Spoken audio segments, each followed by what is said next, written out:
Ici Rachel Cossette pour le ministère Le Chemin. Nous sommes à une 37e capsule des enseignements de l'Apocalypse chapitre par chapitre et nous avons traversé beaucoup de bonnes révélations, de bonnes explications aussi concernant toutes les choses qui se retrouvent dans ce livre-là avec tant d'informations. Aujourd'hui encore, nous allons déposer devant notre Père qui est dans les cieux notre besoin de ressentir sa présence pour qu'on ait accès à toute la révélation de sa parole. Alors, Père, aujourd'hui, je demande en ton nom, Jésus, de vraiment manifester ta puissance sur toute parole qui va être dite aujourd'hui, pour la compréhension des oreilles qui vont l'entendre et du cœur réceptif, Seigneur, qui va vouloir recevoir de tout ce que tu as planifié pour notre vie. Ici-bas, Seigneur, nous ne sommes que pèlerins sur la terre et nous savons qu'il y a quelque chose de bien plus merveilleux. Ce serait idiot de juste vivre dans la misère, la difficulté et quelques joies sur la terre pour ensuite être anéanti pour l'éternité. Non, ta parole nous indique qu'il y a beaucoup plus que ça et c'est ce que nous voulons apprendre encore aujourd'hui. Merci pour tant de grâce, tant de bonté, tant d'amour envers l'humanité. Amen. Alors aujourd'hui encore, je suis très heureuse, comme je le disais, de vous rencontrer de nouveau pour finir et continuer en fait cet enseignement qui s'achève prochainement. Et nous sommes rendus à la 38e capsule, 37e, pardon, comme je le disais tantôt. Et on a vu que d'avoir une perspective céleste des choses de Dieu, d'avoir une perspective céleste de tout l'environnement chrétien, de toute la vie chrétienne, c'est vraiment un atout car tout ce qui est dans le ciel est permanent, tandis que quand tout ce qui est sur la terre est temporel, c'est pas éternel, c'est temporel. Et c'est ce qui va influencer si on a une bonne, un intérêt particulier pour les choses de l'avenir, les choses de Dieu. On dit qu'on doit vivre le temps présent, mais le temps présent pour Dieu, il sait maintenant et c'est ce qu'il a préparé dans l'avenir parce que pour lui, il n'y a pas de passé ni d'avenir, il n'y a que le présent et il veut que nous vivions dans ce présent-là entièrement, constamment et sans avoir trop d'inquiétude parce qu'il nous a dit de ne pas nous inquiéter outre mesure. Fait que si je regarde juste dans la parole de Dieu, où est-ce que ça nous dit dans 1 Jean, chapitre 3, verset 2, Jean nous disait, bien-aimés, nous sommes maintenant enfants de Dieu et ce que nous serons n'a pas encore été manifesté, mais nous savons que lorsque tout cela sera manifesté, nous serons semblables à lui parce que nous le verrons tel qu'il est. Ça, c'est les gens qui nous encouragent à penser comme ça. Quiconque a cette espérance en lui se purifie comme lui-même est pur. Fait que quiconque a une espérance en Dieu veut se purifier, se rapprocher de lui, le connaître davantage. L'apôtre Pierre nous dit dans sa deuxième épître au verset 13, mais nous attendons, selon sa promesse, de nouveaux cieux et une nouvelle terre où la justice habitera. C'est pourquoi, bien-aimés, en attendant ces choses, appliquez-vous à être trouvés par lui sans tache et irrépréhensibles dans la paix. Pardon, ici c'est 2 Pierre, chapitre 3, versets 13 et 14, contrairement à ce que je viens de dire. Et on va poursuivre vraiment, mais en attendant, je veux juste vous dire qu'on a besoin de lire la parole de Dieu pour s'entendre avec elle, pour bien comprendre les Écritures, mais on a vraiment besoin de se rafraîchir en elle aussi. Elle est pour notre temps ici, le temps que nous vivons sur la terre, pour nous donner beaucoup d'informations, mais elle est aussi pour nous donner un avenir. Aujourd'hui, pour les besoins de cette étude, nous faisons référence à tout le chapitre 21 de l'Apocalypse, que je ne relirai pas, là, mais que je vous encourage à lire avant même de commencer l'étude comme telle. Vous allez voir que la Bible fait allusion vraiment au ciel plus de 500 fois dans toute la Bible et juste dans l'Apocalypse elle-même, le livre lui-même, il y a 50 fois une allusion au ciel. Fait que c'est important pour le Seigneur Jésus-Christ de nous donner un intérêt, de nous faire valoir cet intérêt parce qu'il y a des choses qui ont été préparées pour nous et c'est important de les comprendre et de les connaître. Dans tout l'ensemble de la Bible, on peut avoir la référence, par exemple, quand Paul nous parle, il nous parle qu'il a été ravi au troisième ciel, dans 2 Corinthiens, chapitre 12, verset 2. Tandis qu'on sait aussi que, puisqu'il parle de troisième ciel, ça veut dire qu'il y en a un premier, un deuxième, un troisième, et peut-être d'autres aussi, mais nous comprendrons ici que pour notre atmosphère, si vous voulez, notre galaxie dans laquelle nous vivons, il y a l'atmosphère terrestre qui serait le premier ciel, comme dans Genèse chapitre 1, verset 20, où ça nous est indiqué. Puis il y a comme l'espace aussi interplanétaire, l'espace interstellaire aussi qui nous donne vraiment le deuxième ciel qui est mentionné comme l'espace lui-même dans Deutéronome 4, 19 ou dans Psaume 8, 4, où on nous parle de toute la place où le ciel est installé, c'est-à-dire les luminaires et tout ça. Tandis que le troisième ciel serait vraiment la résidence de Dieu. Lisons ensemble 1 Roi, chapitre 8, verset 30. 1 Roi, chapitre 8, verset 30, ça nous dit, c'est Salomon lui-même, le roi d'Israël, qui a inauguré le temple et il fait cette prière, bien, il fait une très longue prière, mais dans ce bout-ci, il dit « Daigne exaucer la supplication de ton serviteur et de ton peuple d'Israël lorsqu'ils prieront en ce lieu. Exauce du lieu de ta demeure, des cieux, exauce et pardonne. » Fait qu'il parle d'un endroit où Dieu habite, dans le ciel. Job 22, 12, lui, nous dit « Dieu n'est-il pas haut dans les cieux? Regarde le sommet des étoiles comme il est élevé. » Ça parle encore de la résidence de Dieu. Psaume 14, 2.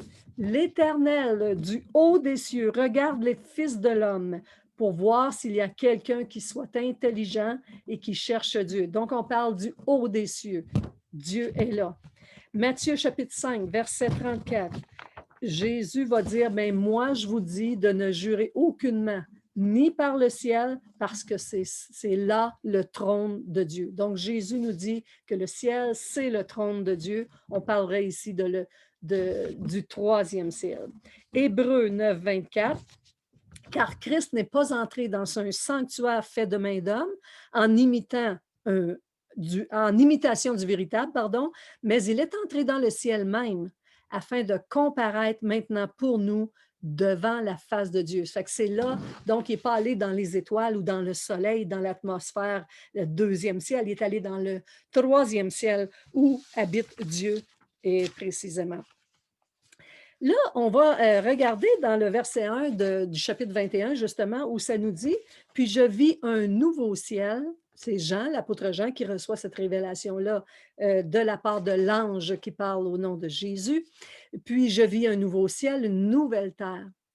Car le premier ciel et la première terre avaient disparu et la mer n'était plus. » Donc, on parle vraiment d'une nouvelle création. Pas quelque chose, c'est très important ici de comprendre ça, parce que le mot kainos, là, qui est ici, nouveau ciel, nouvelle terre, qui est traduit par nouveau, ça veut dire vraiment nouveau, ce qui concerne vraiment, comme si on parle de la forme de quelque chose qui est nouveau, on va parler de quelque chose qui a été fait récemment, de très frais, et qui est récent, qui est non usé, qui n'a jamais été porté. Donc, c'est une forme nouvelle. Donc, on ne parle pas de l'ancienne restauration de la terre, parce que la restauration de la terre, elle a déjà été faite. On a habité 1000 ans dessus pour justement continuer la pédagogie que Dieu voulait nous enseigner pour toute chose, justement pour nous amener à vivre éternellement avec lui. Donc, nous avons passé 1000 ans, le 1000 ans est terminé, c'est derrière nous, alors qu'on maintenant, on va aller de l'avant et on va aller vivre dans l'espace éternité, qui n'est plus un espace-temps, justement. Si on parle de kainos, dans la forme, ça voulait dire fait récemment, mais dans la substance, la substance nouvelle, c'est une nouvelle sorte de chose. Ça veut dire sans précédent, qui n'est pas commun, qui est inouï, qui est inconnu. C'est vraiment le mot que Dieu utilise ici pour dire qu'il va faire une nouvelle création. Donc, c'est rien de ce qui n'a existé auparavant. Tout ce que nous avons connu du système interplanétaire ou de la galaxie ou de l'univers sera changé et ce sera un nouveau cieux, une nouvelle terre. Ça dit que la terre est disparue, l'ancienne terre, elle est disparue. C'est ce que nous avons vu dans les précédentes capsules. Mais maintenant, c'est une nouvelle création. Donc, on va habiter dans quelque chose de nouveau. La mer, elle, ne sera plus, que nous dit l'apôtre Jean. Nous connaissons qu'actuellement, la Terre est composée de trois quarts d'eau. Trois quarts, c'est 75 de la Terre actuellement, est composé de 75 d'eau. Le corps humain, lui, il est composé de 65 d'eau. Et le sang humain est composé de 90 d'eau. C'est donc dire que l'eau est extrêmement importante, mais comme la mer n'existera plus, ça veut dire que la terre va être restreinte, que le corps humain ou le corps en soi, le corps incorruptible, n'aura pas autant besoin d'eau et ni le sang humain n'aura pas autant besoin d'eau. Peut-être porterons-nous le sang divin, qui sait. Mais la nouvelle création, elle, elle va reposer sur un principe de vie complètement différent de celui que nous avons connu jusqu'à présent. On parle dans ce chapitre-là d'un fleuve d'eau de la vie qui sortira du trône de Dieu. Donc, l'eau de la vie, ça ne sera pas un fleuve d'eau, ça sera l'eau de la vie, ce qui sera très différent de ce que nous avons perçu jusqu'à ce moment-ci. Voici que Jean nous dit, il dit, voici le tabernacle de Dieu avec les hommes. Il habitera, il c'est Dieu, il habitera avec nous et ils seront son peuple et Dieu lui-même sera avec eux dans ce tabernacle. D'abord, le mot tabernacle lui-même, ça veut dire une habitation. Donc, si je reprenais le même passage, ça dit, voici l'habitation de Dieu avec les hommes. Dieu n'habitera plus au troisième ciel comme c'est le cas présentement, parce que rappelez-vous, on avait parlé d'une fusion entre le ciel et la terre. Donc, la nouvelle terre, la nouvelle création va être une composition du ciel lui-même, la composition d'un nouvel univers dans lequel Dieu habitera avec les hommes. Donc, ça dit, il habitera avec eux, ils seront son peuple et Dieu lui-même sera avec eux. L'étonnante réalité selon laquelle ceux qui auront le cœur pur verront Dieu, quand on a appris ça, quand Jésus va être sur le mont des Oliviers, on appelle ça le sermon sur la montagne des Oliviers. Quand il prononce son sermon, il y a une de ces phrases qu'il dit, il dit ceux qui auront le cœur pur verront Dieu. On va voir cette réalité-là, s'accomplir devant nos yeux parce que ça va être très réel que ceux qui auront le cœur pur, ceux qui auront été lavés du sang de l'agneau, qui auront marché avec lui pendant leur séjour terrestre, si vous voulez, pendant leur pèlerinage sur la terre, ceux qui auront accepté de marcher avec Jésus-Christ et qui n'auront point eu honte de lui, qui ne se seront pas fait d'autres idoles, qui auront seulement pris Jésus comme Seigneur et Sauveur, sans mettre personne comme intermédiaire entre le Dieu et les hommes, parce que soyez clairs, soyez sûrs d'une chose, c'est quand la Bible dit qu'il n'y a qu'un seul nom parmi les hommes qui a été donné pour que nous soyons sauvés, que le seul intermédiaire entre Dieu et les hommes, c'est Jésus-Christ fait homme. Fait que si on prend un autre moyen, c'est un chemin qui ne vous conduira pas vers le Dieu puissant, vers tout ce qui est annoncé ici. Il faut absolument que nous ayons reconnu que Jésus est le Christ, le Fils du Dieu vivant, et que c'est en lui seul que le salut s'obtient, et c'est en lui seul que nos prières sont exaucées. Parce que si nous nous présentons devant Dieu le Père sans le Christ, sans le Fils de Dieu, sans l'avocat qui est Jésus-Christ, nos prières ne seront pas exaucées. Peut-être les prières temporelles, les prières pour ce temps, Dieu va vous secourir, il va vous donner du renfort, il va peut-être même vous guérir de votre maladie parce que c'est un Dieu qui est bon. Mais pour ce qui est du salut, c'est-à-dire aller au ciel, avoir le droit d'y aller gratuitement, ça ne se fait qu'en Jésus-Christ. Alors, si vous passez par d'autres formes divines, d'autres personnes à qui vous adressez vos prières, bien, ça ne sera jamais entendu de l'oreille de Dieu, parce que ce n'est qu'en son Fils. Ça dit que celui qui a le Fils a la vie, mais celui qui n'a pas le Fils n'a pas la vie. Donc, la prière de Jésus aussi, euh, si on regarde Jean, chapitre 17, verset 24, ça dit, Père, je veux que là où je suis, ceux que tu m'as donnés soient aussi avec moi, afin qu'ils voient ma gloire, la gloire que tu m'as donnée. Il parle à son Père, parce que tu m'as aimé avant même la fondation du monde. Fait avant même la fondation du monde, Dieu avait prévu que son Fils deviendrait celui qui s'est acquis au prix de son sang des personnes avec qui il va passer l'éternité. Donc, c'est dans la fidélité que Dieu va se créer un peuple. C'est envers des personnes fidèles à sa parole, qui comprennent peut-être pas tout le plan grandiose de Dieu, mais la Bible ne nous dit pas de comprendre, mais de croire aux paroles de Jésus. Et c'est sûr qu'il nous a donné aussi beaucoup de révélations pour qu'on les connaisse, pour qu'on s'en serve et qu'on soit appuyé sur sa parole. Mais en même temps, ce que nous ne comprenons pas, c'est pas important. Parce que si on croit à ce que Jésus est le Fils unique venu du Père et qu'en lui seul on obtient le salut, ça dit qu'on va être sauvé en son nom. Mais le reste, c'est notre apprentissage sur la terre et plus on s'approche de lui, plus on comprend des choses.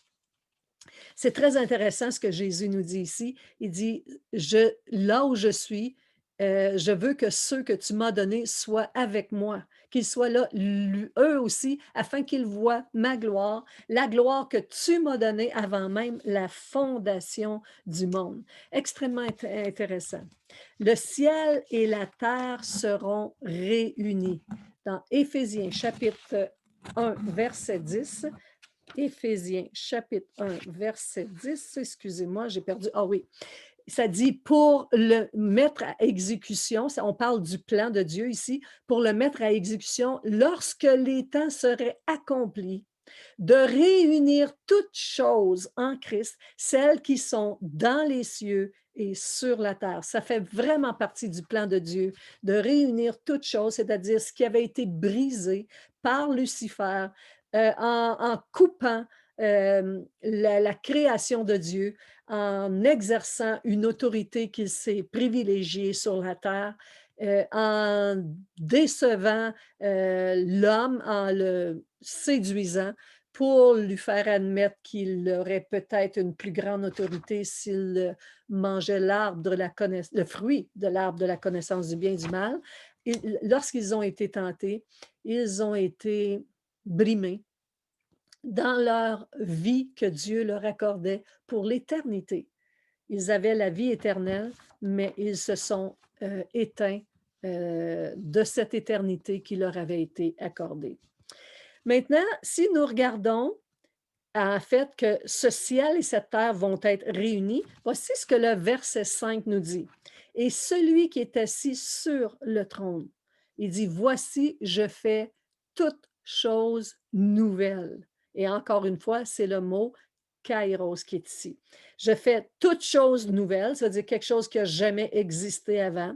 Et il dit à l'ange, dit à Jean, écris, car ces paroles sont certaines et véritables.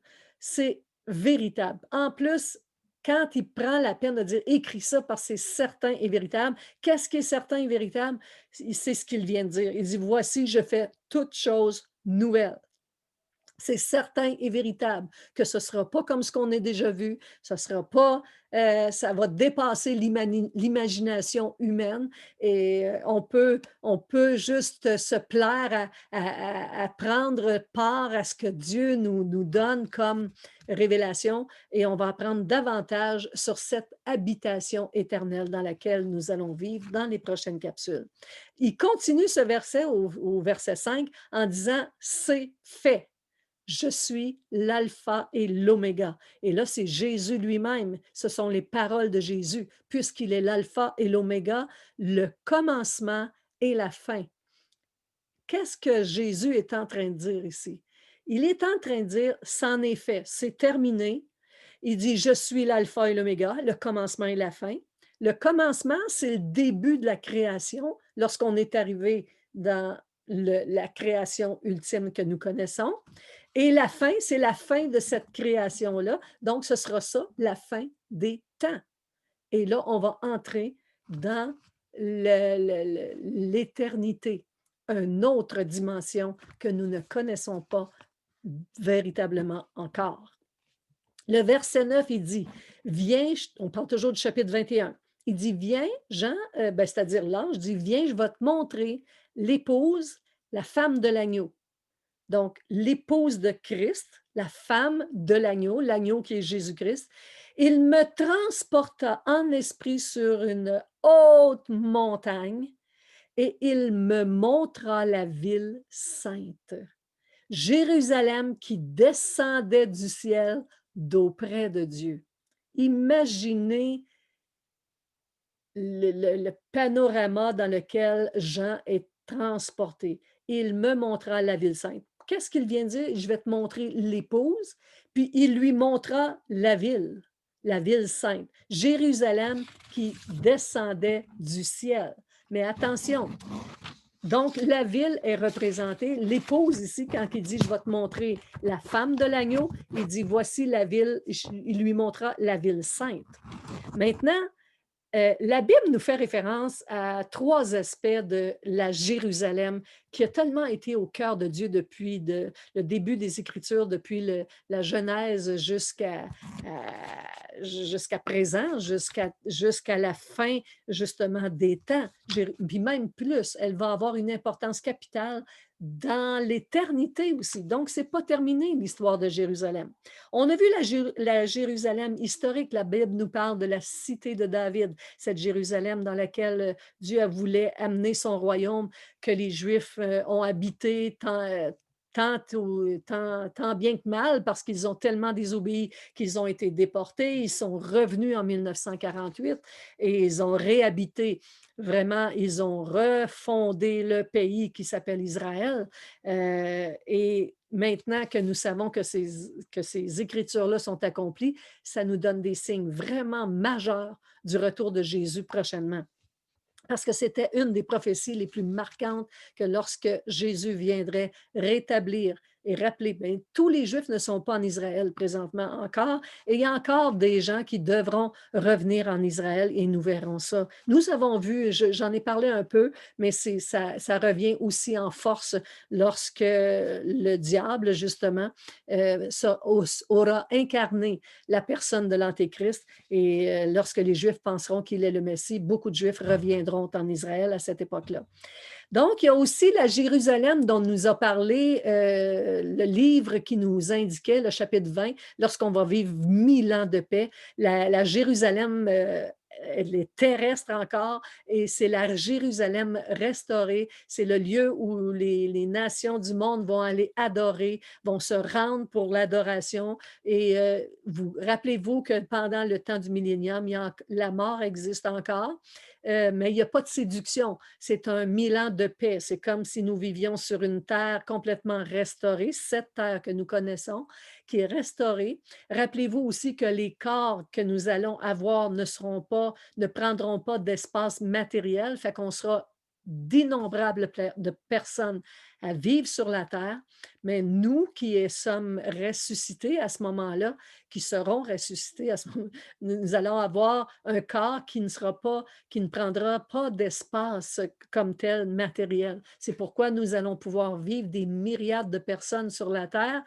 Et en plus, il y aura ces gens qui auront resté des dernières guerres mondiales qui aura lieu, la guerre d'Armageddon, les gens qui seront restés aussi après le jugement des brebis et des boucs, ceux qui seront jugés dignes de passer ce 1000 ans de paix sur la terre. Fait que ces personnes-là vont vivre physiquement sur la terre. Eux, ils prennent l'espace matériel, mais pas ceux qui sont ressuscités.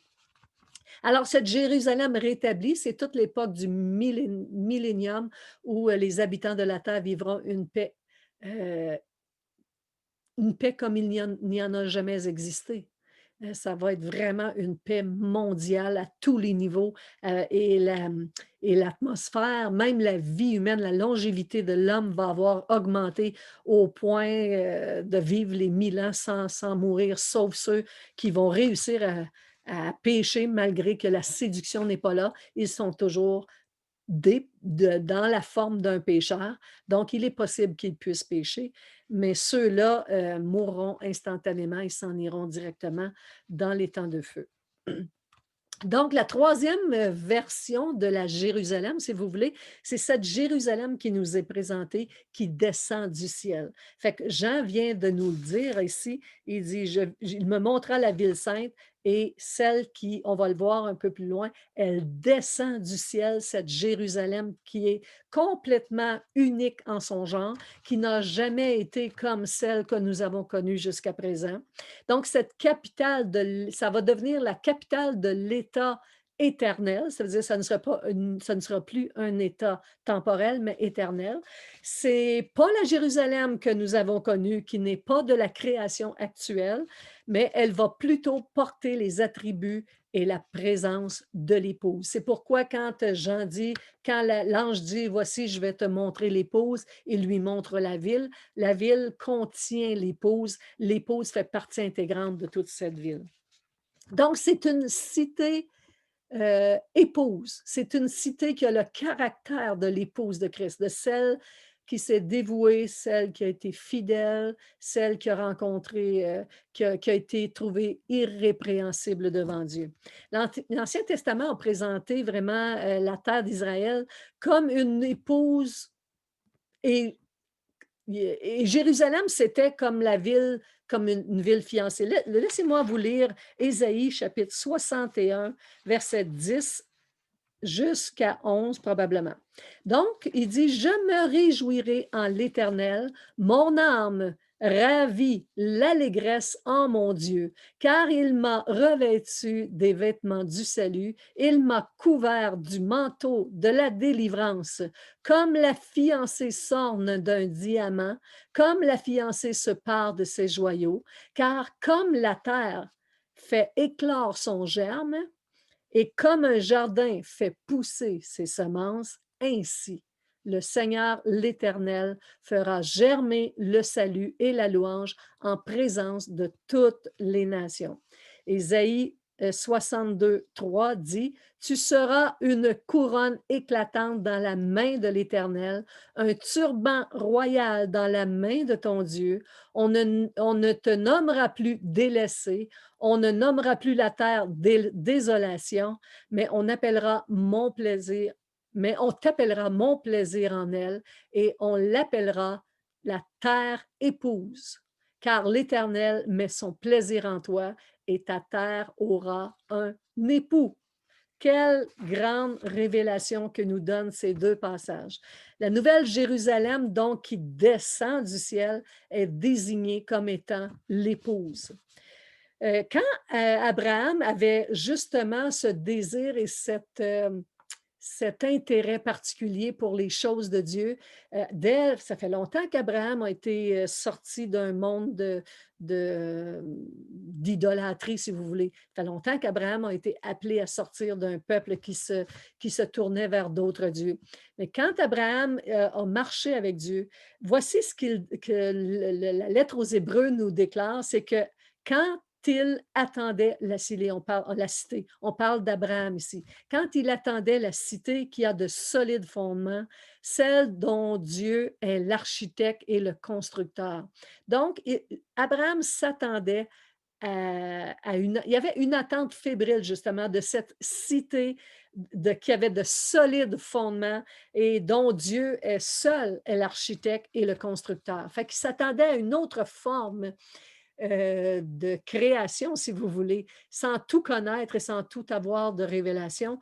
Sachez que comment je dirais bien ça, les disciples, les premiers disciples, les premiers croyants, comme Abraham, par exemple, n'étaient pas sans révélation, pas plus que nous. Ils avaient probablement beaucoup de révélations de la part de Dieu. D'ailleurs, c'est ce qu'ils nous lèguent aujourd'hui par leurs écrits. Donc, qu'est-ce que c'est que ce concept de ville qui est l'épouse? Donc, dans une ville, qu'est-ce qu'on retrouve quand on veut créer une ville? On retrouve des notions de relation, d'activité, de responsabilité, d'unité, de socialisation, de communication, de coopération. Donc, la ville, c'est tout ça, c'est tous ces éléments-là et plus encore. Les habitants qui seront parfaitement sains dans cette nouvelle, ville, cette nouvelle cité, vont travailler ensemble en harmonie parfaite.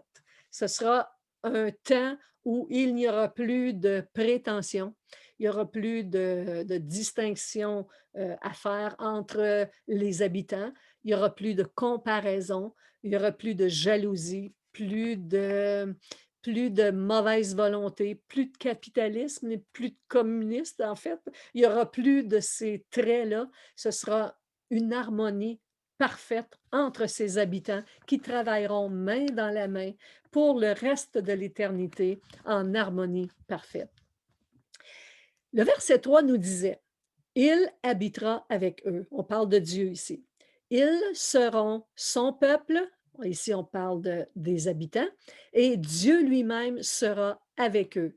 Qu'est-ce qu'il, qu'est-ce que cette grande parole incroyable de vivre avec Dieu, comme on nous le disait tantôt, va s'accomplir vraiment les paroles de Jésus qui disait que celui qui a le cœur pur va voir Dieu. Mais là, on va le voir de manière réelle. On va avoir une réalité de qui est Dieu. Sa grandeur, sa suprématie et tout ça seront toujours au rendez-vous, mais nous y serons comme visuellement parlant, nous pourrons avoir un face-à-face avec notre Dieu, notre Créateur. Il essuiera toute larmes de leurs yeux et la mort ne sera plus. Il n'y aura plus ni deuil, ni cri, ni douleur, car les premières choses ont disparu. Donc, c'est fini les anciennes choses, ça n'existe plus. Là, les larmes, ils vont être essuyées, il n'y en aura plus.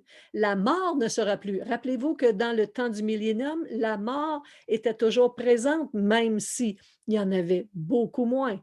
Ce n'est qu'à la fin du millénium, au jugement du grand trône blanc, que la mort a été détruite. C'était la dernière exécution, si vous voulez, du jugement de Dieu. C'est la mort elle-même.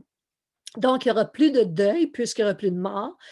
Personne ne va crier ni de douleur, ni de souffrance, ni de découragement, ni d'une impression d'injustice, parce que toutes les premières choses auront disparu. Quelle gloire allons-nous vivre en Jésus-Christ? Quel puissant plan allons-nous vivre? Continuons notre étude ici. Ça nous dit que la nouvelle Jérusalem descend du ciel. Ça veut dire que si elle descend du ciel, elle existe déjà. OK? Fait que ça, cette création-là, elle est là. Elle est présente, elle est active. On sait que dans le ciel, il y a un tabernacle, par exemple. Et parce que Moïse a eu la révélation de comment construire le tabernacle d'après le modèle qui lui avait été donné du ciel. Donc, la Nouvelle Jérusalem, elle existe déjà, elle est déjà présente. Elle descend du ciel, elle est contenue par l'épouse et par tous les saints.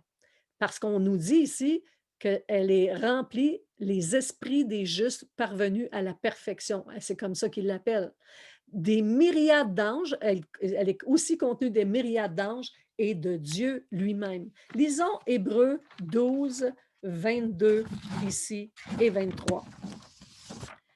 Hébreux nous disait: mais vous vous êtes approchés de la montagne de Sion, de la cité du Dieu vivant, la Jérusalem céleste, des myriades qui forment le cœur des anges, de l'assemblée des premiers-nés inscrit dans les cieux, du juge qui est le Dieu de tous, des esprits des justes parvenus à la perfection. Donc, c'est de ça qu'on s'est approché, de la myriade des justes venus à la perfection. Donc, c'est nous qui sommes devenus ces justes rendus à la perfection. Vous savez que dans notre monde actuellement, il y a des religions assez importantes qui parlent de réincarnation jusqu'à temps qu'on se soit recyclé et devenu parfaitement juste ou parfait en soi, mais vous comprendrez que cela est une grave erreur et une branche d'instruction tellement évasive parce qu'il n'y a personne sur la terre jusqu'à ce moment-ci que nous avons pu rencontrer. Aucun homme, aucun humain n'est rendu à la perfection. On n'a rencontré personne comme ça. Parce que la perfection ne se retrouvera que lorsque nous serons, présentement, Dieu nous considère, nous qui avons regretté nos péchés, nous qui nous sommes repentis d'avoir péché contre Dieu et nous qui avons accepté de nous convertir en Jésus-Christ seul pour notre salut, nous sommes déclarés justes devant Dieu dès à présent. Mais notre justice sera parfaite et notre sainteté sera parfaite lorsque nous entrerons dans les temps célestes. C'est pourquoi ici, il nous est dit que nous sommes parvenus avec lui comme des gens irrépréhensibles et nous habiterons dans cette cité céleste, cette nouvelle Jérusalem. C'est comme si le ciel entier contenait cette nouvelle Jérusalem qui a été établie dans ce nouvel univers complètement saint. L'ange mentionne à Jean qu'elle s'est préparée comme une épouse, faisant référence à son rôle de ville qui est de la capitale qui est au sein de l'univers. Jérusalem sera toujours au cœur de Dieu, dans la prunelle de ses yeux, et même dans cette cité céleste, dans cette nouvelle création de l'univers. Jérusalem va devenir la capitale, la maison mère de tout l'univers entier, là où les décisions se prennent, là où la nouvelle Jérusalem, l'habitation de Dieu va être là aussi, parce que c'est là que nous habiterons avec lui. Dieu habitera parmi les hommes. On se demande souvent pourquoi Dieu n'a pas fait ça tout de suite.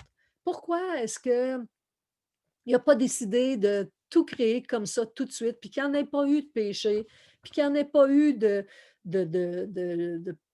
présentation du péché ou de possibilité de péché, même par les anges comme Lucifer qui avait la possibilité de s'enorgueillir. Pourquoi a-t-il permis toute cette dimension du péché, de la désobéissance et de la perte d'autonomie, la perte d'autorité aussi, la perte de longévité, de la perte de l'éternité? Pourquoi toutes ces choses n'ont pas été fabriquées tout de suite comme nous allons les connaître dans le temps de l'éternité? Une réponse unique à cette question: l'amour.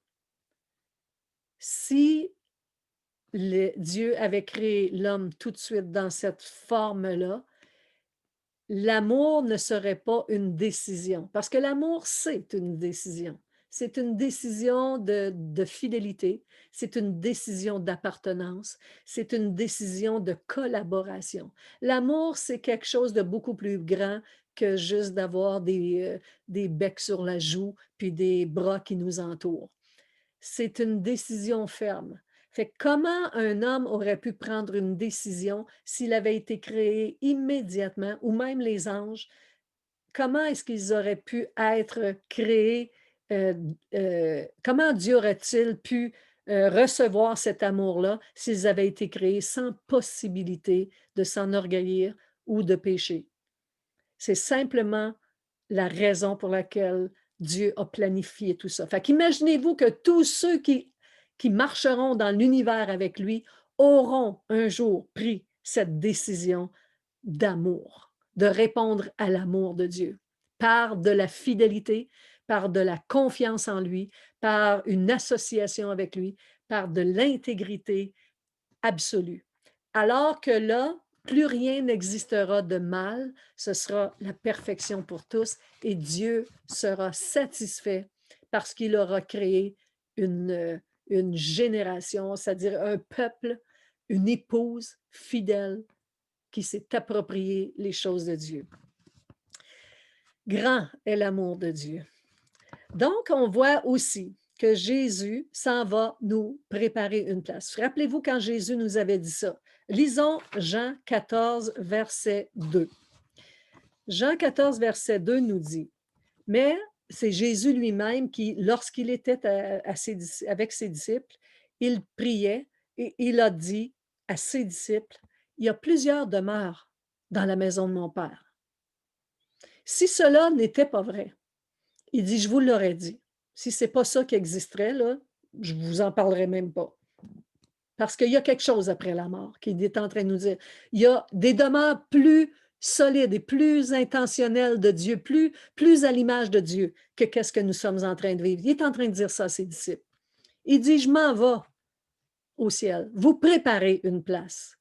Là où Dieu habite, comme il l'a dit tantôt, là où j'habite, mon Père, je veux aussi que ceux-là habitent à cette place aussi.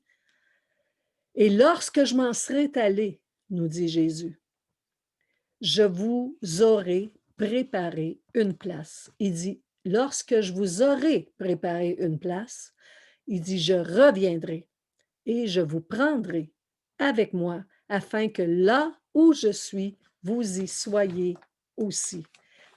Donc, Jésus avait véritablement planifié avec le Père et nous donnant une force supérieure par le Saint-Esprit pour garder autorité contre les puissances démoniaques, contre ceux qui nous agressent, pas les personnes, mais les divinités, les entités démoniaques, si vous voulez, qui habitent le cœur des hommes et qui influencent la génération actuelle. C'est pourquoi tout homme pourrait devenir un meurtrier demain matin, même si on n'a pas ça dans le sang. On pense qu'on ne serait jamais des meurtriers, mais l'homme est capable d'aller très loin dans sa méchanceté. C'est pourquoi l'ensemble des personnes qui habitent la planète Terre ont comme père le diable que Jésus nous dit. Et on doit absolument changer de royaume pour ne plus être sous l'autorité de cette entité-là, pour que l'esprit des ténèbres qui habitait nos cœurs puisse en sortir. Il faut se repentir et demander pardon pour nos péchés. C'est pourquoi il est dit que celui qui a Jésus a la vie. Celui qui n'a pas Jésus n'a pas la vie.